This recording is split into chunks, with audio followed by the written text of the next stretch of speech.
Kothapeta YCP కార్యాలయంలో ఏర్పాటు చేసిన మీడియా సమావేశంలో మాజీ ఎమ్మెల్యే జగ్గిరెడ్డి మాట్లాడుతూ 6 నెలల చంద్రబాబు నాయకత్వంలో కూటమి ప్రభుత్వం ప్రజలపై మోయలేని విద్యుత్ భారం మోపిందని, కరెంటు ఛార్జీలు బాదుడుపై వైసీపీ పార్టీ ఆధ్వర్యంలో ఈ నెల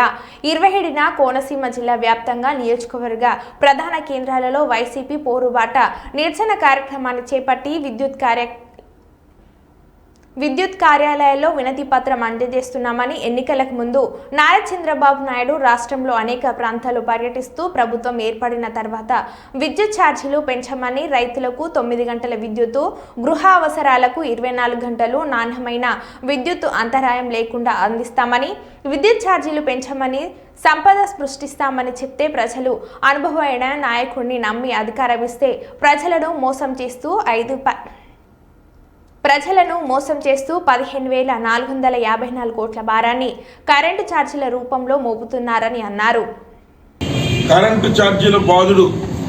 పై వైఎస్ఆర్సీపీ పోరుబాట అనే విధంగా మరి ఒక కార్యక్రమాన్ని పెట్టడం జరుగుతోంది. ముఖ్యంగా ఏదైతే గడిచేటువంటి ఈ 6 నెలలకు ముందు నారా చంద్రబాబు నాయుడు గారు ఈ రాష్ట్రంలో అనేక ప్రాంతాలు పర్యటిస్తూ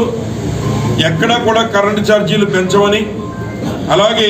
మీ అందరికీ నాణ్యమైన విద్యుత్ అందిస్తామని, 9 గంటల కరెంటు వ్యవసాయానికి, అదేవిధంగా 24 గంటలు కూడా గృహాలకి కరెంటు ఇవ్వడమే కాకుండా దీన్ని పెంచే విధంగా కూడా మా ప్రభుత్వం వస్తే మేము చేస్తామనేటువంటి మాట చెప్పారు.